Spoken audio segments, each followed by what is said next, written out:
So we're here at Manchester for a Marketing Masterclass Yes. with none other than Alison Lambert from On Switch, of course. Now, Alison, this has been a sort of a combined effort between yourselves and BPMA and SPIVs.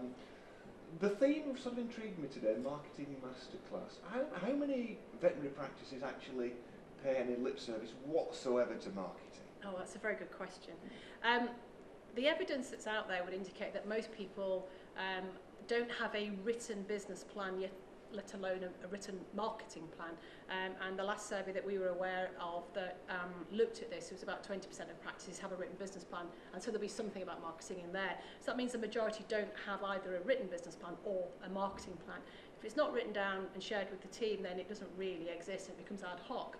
So the answer to that would be that the majority haven't actually thought it through, and it's the biggest single core differentiator for your commercial success in the face of growing competition, not only from vets, other vets, but from other providers of services and goods. So owners have many choices, and to be competitive and viable as a business, you're going to have to up your game when it comes to marketing, full stop.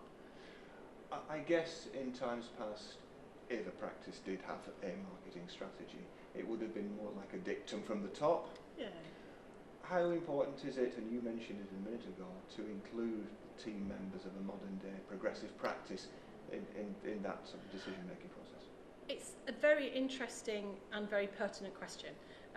Many practices have mission statements, vision statements, they have belief systems thought up by the owner of the business and maybe on their literature or maybe written in the practice on a poster. But the members of staff don't get it, weren't part of it, therefore it's not genuine. So if you can get to a point where what we're trying to achieve as a practice team is starting from the bottom up. So the team say, what matters to us is that we care for pets or horses in this particular way, we deliver it in this particular way, whether best for great value or great service or great care or we're cat specific or we're the best horse vets in the area. The team can believe that. If they can believe that, they can articulate it. If they can articulate it, it's believable. So the purpose of the sessions today is to make sure that the marketing of whatever aspect of marketing you're doing, whether it's price, promotion, anything at all, is that the team get it.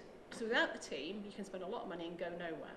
So it's important that it's a bottom-up, but bought in, time with the staff, and that possibly was a surprise today, is the amount of time we've spent on. It's not just about the bits and the bobs, it's about what people do and what they think and what they believe. So the team engagement is a critical part of marketing delivery. And I guess today we spent, 6 hours or thereabouts trying to impart all this wonderful knowledge, which in many respects is alien to, dare I say, many vets and practice staff. But in a nutshell, what are the key components of a successful marketing strategy for a practice? You know, we've talked today, for example, about the customer journey, for example. Yes. You know, Yeah. I guess that's an easy way to sort of start. What's all this customer journey about in a simple, easy to use? A simple, easy to use way. There are many different definitions of marketing. So if you just Google definition of marketing, you'll find there are many, but the common thread is that there is a customer with a need and a service provider trying to fulfill that need, and it's an exchange of, I'll do something for you and you'll pay me some monies in return, and then you receive value and you'll tell your friends. So there's a recommendation phase, there's an experience phase. And in today's economy, we're in the customer experience economy, and the differentiator for you is how you make people feel. And that is now the primary factor in the mix, whereas historically it was, I'm a quality product, that's all that really matters. There are many quality products now, and think quality vets, and so the differentiator is they're all equally as good, or they're all equally priced, or they're all equally the same. So what is the differentiator? The differentiator is how this person, the customer, feels. So the customer journey is the commercial differentiator. The 4 areas we covered today were very clearly, how do you get noticed? Because the owners have got to find you. How do you actually get noticed? If I'm a brand new client, how do I know where you are? How do I become aware of you? It might be a non-pet owner, non-horse owner. So how do I get noticed? How do you then fill your funnel being your practice? How do you get them in the building?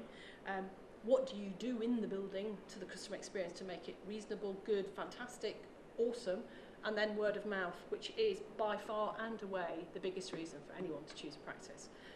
So key opinion leaders, brand ambassadors, friend get friend, the whole, the circle. So you have your customers going round from they found you, they came in, they had a good experience, they told some friends who then found you. They came in, they had a good experience, they told their friends. So this whole journey in the cycle this is what it's about, and it has to start and end with the customer, because those are the ones who've got the choice to choose you or not. You go around several practices, whether it's sort of mystery shopping or face-to-face in premises themselves. Do you find that people are receptive to this new wonderful idea of marketing and customer service, or is it still, oh my God, I've got to get home at the end of the day and have a glass of wine to overcome all these obstacles? Do you know what? I think the Pareto principle applies. You know, the 80-20 rule.